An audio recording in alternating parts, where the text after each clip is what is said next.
নারীদের যৌনাঙ্গ উচ্ছেদ বেশিরভাগ ক্ষেত্রে ধর্মীয় কারণে, আবার কিছু কিছু ক্ষেত্রে প্রথার নামে করা হয় এই যন্ত্রণা দেওয়ার প্রক্রিয়া। এর বিরুদ্ধে অনেক নিয়ম রয়েছে, কিন্তু অন্যান্য দেশের মতো মিশর, আফ্রিকার কোনো এলাকায় নিয়মের তোয়াক্কা করে না আমজনতার একাংশ। ফলে নির্বিচারে কিশোরী কন্যাদের যৌনচ্ছেদ প্রক্রিয়া চলছে।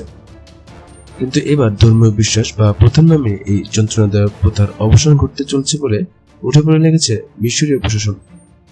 কারণ সাম্প্রতিক সমীক্ষায় তাদের কাছে উঠে এসেছে এক চাঞ্চল্যকর তথ্য। সে দেশের প্রায় 70 থেকে 80% নারী যৌনচ্ছেদের ফলে সঙ্গমের সময় অর্গাজম নামক সুখানুভূতি থেকে বঞ্চিত। যন্ত্রণা দেওয়ার এই প্রক্রিয়ায় নারীদের যৌনের অনেকটা অংশই শরীর থেকে বাদ দিতে হয়, ফলে তাদের শরীরে যৌনক্রিয়া অনেক পরে সাড়া দেয়। অনেক ক্ষেত্রেই দেখা গিয়েছে যৌনক্রিয়ার সময় নারীরা কোনো অনুভূতি অনুভব করতে পারছেন না। মিলনের সময় যখন একটি শরীর সারাই না দেয়, তাহলে সঙ্গীও সুখানুভূতি থেকে বঞ্চিত হন, যার ফলে বাড়ছে দাম্পত্য কলহ এবং বিচ্ছেদের মতো ঘটনা। মিশরে ইতিমধ্যেই নারীদের যৌনাঙ্গচ্ছেদের প্রক্রিয়াকে অবৈধ বলে ঘোষণা করা হয়েছে। কেউ এই প্রক্রিয়ায় সামিল থাকলে তার ন্যূনতম 7 বছর পর্যন্ত জেল হতে পারে বলে জানা গেছে। এতদিন সেভাবে এই আইন প্রয়োগ করা হতো না, কিন্তু সাম্প্রতিক সমীক্ষায় টনক নড়েছে প্রশাসনের। তাই নারীদের অবৈধ যৌনচ্ছেদের বিষয়টি নিয়ে আরো করা হতে চলেছে দেশটির সরকার।